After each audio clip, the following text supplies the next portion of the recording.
Voltamos à reflexão do perdão. Na visão sistêmica dos relacionamentos, que considera a comunicação e as interações entre os indivíduos fundamentais para o equilíbrio e sucesso da vida em sociedade, encontramos uma complexidade organizada explicada pela teoria geral dos sistemas. Seu princípio mais básico é que os elementos de um sistema estão interconectados e interdependentes, formando um todo dinâmico e complexo. Se consideramos a família como o sistema base da sociedade, sistemicamente seus integrantes não podem ser considerados em forma isolada. Eles devem ser vistos como parte de um conjunto, levando em conta suas interações e interdependências, na construção de algo em comum, com características emergentes, bem maiores à soma das características individuais. Dito isto, qualquer ato de perdão provocará mudanças no equilíbrio emocional, na paz interior e na fluidez da vida, tanto dentro do sistema familiar quanto entre diferentes sistemas. Por exemplo, pai e filho no contexto familiar, ou representantes políticos de partidos opostos no contexto político de uma cidade que se integram como sistemas menores a um ou outro sistema maior, o sistema político da cidade como um todo. As consequências, sejam positivas ou negativas, não impactarão apenas os indivíduos diretamente envolvidos, mas também todos os membros do sistema ao qual eles pertencem. Além disso, estas consequências não serão uniformes, pois terão vantagens e desvantagens de maneira distinta para cada integrante, ainda que todos dentro do sistema, de alguma forma, sentirão esse impacto. Vejamos um exemplo. O que se fala dentro do confeccionário, em busca de perdão, pode não refletir o que a mente realmente pensa e o que o coração verdadeiramente sente. Para isso podem existir várias razões: ignorância, medo ou até mesmo falta de empatia. Também poderíamos afirmar que sem arrependimento real, o perdão perde sua essência. Perde sua essência se o arrependimento demonstrado for apenas uma postura para evitar punições e consequências. Vejamos um outro exemplo fora do âmbito religioso. Se alguém, por exemplo, mata uma pessoa, as consequências dessa ação não se restringem ao agressor e à vítima. Ao redor dos dois está a sociedade com suas normas, as famílias da vítima e do agressor, os sentimentos das pessoas mais próximas, as responsabilidades e papéis que a vítima e o agressor desempenhavam em suas comunidades, dentre outros muitos elementos a ser considerados. As consequências dessa ação reverberarão em todos ao redor, em diferentes intensidades. Dentro deste mesmo exemplo, poderemos observar o comportamento da mãe da vítima, que, em um acto de extrema generosidade ou de clareza evolutiva, pode perdoar o agressor, compreendendo as circunstâncias que levaram ao crime. Ainda, o perdão da mãe pode ter sido fruto de uma autoimposição baseada em crenças religiosas e arcaicas e na procura de redenção, numa repetição de comportamentos aprendidos, não sendo assim um movimento profundo. O conflito entre agressor e vítima não se restringe apenas a eles, mas transcende, afetando os sistemas familiares e de pertencimento de ambos, de forma única e específica em cada contexto. Seguimos no mesmo exemplo. O perdão da mãe, da vítima, pode entrar em conflito com os sentimentos da esposa e dos filhos da vítima, dando seguimento a muitos mal-entendidos. Em luto, eles podem estar em negação e, por exemplo, sentir-se mais inclinados à vingança do que à busca de soluções positivas. O perdão da mãe e da vítima entrará em colisão com a realidade emocional da viúva e dos netos, dividindo a família, o sistema familiar, em um momento de dor, gerando exclusões, mágoas e gerando ainda mais consequências.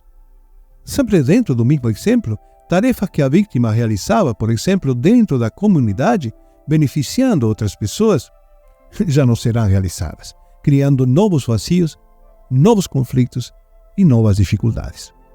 E assim poderíamos continuar enumerando consequências sistêmicas do conflito inicial agressor-vítima, Há, portanto, muitas situações em que o perdão pode se tornar um impasse, uma cilada, parecendo benéfico à primeira vista, mas diante da complexidade das relações humanas, pode ter consequências previsivelmente negativas. Assim, a ideia comum de perdão como um ato de amor ou de uma obrigação moral pode, na verdade, ser um ato de desamor. Induzir a erros que, em vez de fortalecer, acabam por enfraquecer ou desvirtuar os relacionamentos humanos. Uma vez mais, o perdão, especialmente quando concedido sem que os problemas subjacentes sejam resolvidos, pode desestabilizar os relacionamentos, criando uma falsa sensação de harmonia e adiando a verdadeira solução dos conflitos, que inevitavelmente ressurgirão mais tarde, talvez sobre a forma da necessidade de resolver injustiças. Uma questão extremadamente grave, segundo a visão sistêmica, é que o perdão transgrede, em determinadas circunstâncias, as chamadas leis sistêmicas de pertencimento, ordem e de equilíbrio. Um perdão sem reconhecimento, que verticaliza a relação ou sobrecarga uma das partes, não é viável. Isso porque impede o fluxo da vida e da energia dentro do sistema. Em vez de actuar como uma solução, o perdão passa a ser uma fonte de novos conflitos e perpetuar emaranhamentos que podem chegar a inviabilizar o sistema como um todo. Na obra Ordens do Amor, uma guia para o trabalho com constelações familiares, Bert Hellinger escreve: não se deve pedir perdão. Um ser humano não tem o direito de perdoar. Nenhum ser humano tem esse direito. Quando alguém me pede perdão, empurra para mim a responsabilidade pela sua culpa. Quando pedimos perdão, quando dizemos perdoe-me pelo mal que lhe causei, fazemos um pedido que sobrecarga aquela pessoa que foi vítima dos nossos atos, pois estamos atribuindo a ela a responsabilidade de nos livrar das consequências dos nossos próprios erros. Na visão de Hellinger, não cabe o perdão sem uma percepção dos acontecimentos, e como é muito difícil ter consciência real das circunstâncias e dos contextos profundos de todo e qualquer relacionamento, o perdão só é viável como uma constatação humilde da complexidade do ato que requer o perdão. O perdão não é algo que damos, mas sim algo que recebemos, em termos de uma compreensão humilde de nosso lugar na rede de inter-relações. Não cabe o perdão sem percepção real dos acontecimentos. E quando obtemos essa compreensão, o perdão deixa de ser necessário. Nesse sentido, o perdão não é mais que um ideal abstracto, que age como uma referência moral para nosso comportamento em determinadas circunstâncias. Porém, quando utilizado como uma regra ou norma moral, nem sempre conduz a um bom porto. Agora, o perdão humilde, em contraposição ao perdão arrogante, que verticaliza os relacionamentos, possui um poder incomparável no caminho das soluções inclusivas, o que respeita as leis sistêmicas. Ele coloca vítima e agressor frente a frente como iguais, livres para continuar no fluxo da vida sem pesos, mágoas ou rancores. Isso é, de fato, uma ressignificação do conceito do perdão. Uma ressignificação que abre portas para novas formas de ver antigos conceitos como a necessidade do perdão e até da sua própria existência. Se entendemos que não temos direito de sobrecarregar as vítimas com a necessidade de perdoar e que quem perdoa o faz não como uma ação resolutiva de conflitos interrelacionais, mas sim como uma instância de lucidez e compreensão humilde, podemos confirmar que os processos de quem perdoa e de quem será perdoado, ainda que atinjam a todos no sistema, são absolutamente pessoais, relativizados e limitados pela sua própria consciência, pela consciência familiar e pela realização das tarefas sistêmicas familiares assumidas. Portanto, o que se chama de permanecer no seu lugar, na compreensão sistêmica da vida, seria a forma de continuar no fluxo da vida sem gerar consequências, e sem a necessidade de instâncias que tentem resolver magicamente impasses e conflitos desnecessários. O nosso lugar único dentro do sistema familiar está dado no respeito às leis sistêmicas de pertencimento, ordem e equilíbrio. Assim, Estando no nosso lugar, sem transgredir as leis sistêmicas, agimos a favor da vida, sem gerar consequências.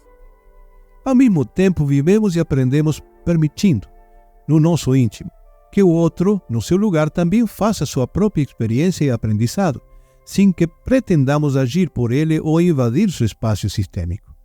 Esse respeito pelos outros e suas opiniões, seus erros e seus acertos, suas escolhas e suas renúncias, que para muitos pode ser considerado como uma permissividade, é o que garante viver sem gerar consequências negativas em nossa vida ou na vida das pessoas com as quais nos relacionamos diretamente, dentro do nosso sistema primário ou em qualquer uma das áreas de pertencimento das quais fazemos parte. Estando no nosso lugar, já não precisamos mais perdoar, pois não se geram desencontros ou conflitos, e todo desentendimento pode ser compreendido como um ponto de vista ao qual todos têm direito, capaz de enriquecer e trazer novos desafios para o crescimento do sistema. Uma vez mais, o conceito de perdão na visão sistêmica gera confusões a partir do seu uso cotidiano e superficial. No entanto, o perdão não pode excluir, não pode transgredir a ordem dentro do sistema familiar ou de pertencimento, nem desestabilizar o equilíbrio dos relacionamentos, no qual ações como dar e receber devem ser totalmente balanceadas. É importante mencionar que não existe a negação sistêmica do perdão. Ele existe e é muito importante. O que se observa no resultado de toda a constelação é que a ação de perdoar e de ser perdoado não é curativa nem resolutiva em si mesma, e que esse perdão deve ser observado em suas peculiaridades em cada circunstância. Até a redução de um processo tão nobre e profundo a um ato simples de perdoar sem arrependimento, sem compreensão nem humildade, sem uma instância verdadeira de sentimento e ressignificação, resulta desproposital e uma agressão ao sentido comum. O objetivo de toda a constelação, em tanto terapia breve, é achar soluções para a continuidade dos relacionamentos de maneira saudável, equilibrada e inclusiva, e, portanto, soluções que contemplem a todas as partes. A verticalização que produz o perdão arrogante, ainda que não pareça, transgrede as leis sistêmicas, colocando quem perdoa por cima de quem é perdoado. Como constelador, vejo que o perdão surge nas constelações tanto como solução quanto como problema, geralmente como um obstáculo a vencer, a ser esclarecido. E quando se olha para esse perdão e compreendemos que ele já não é necessário, é quando o passado fica no passado e a vida retoma seu protagonismo. Muita luz a todos. Até breve.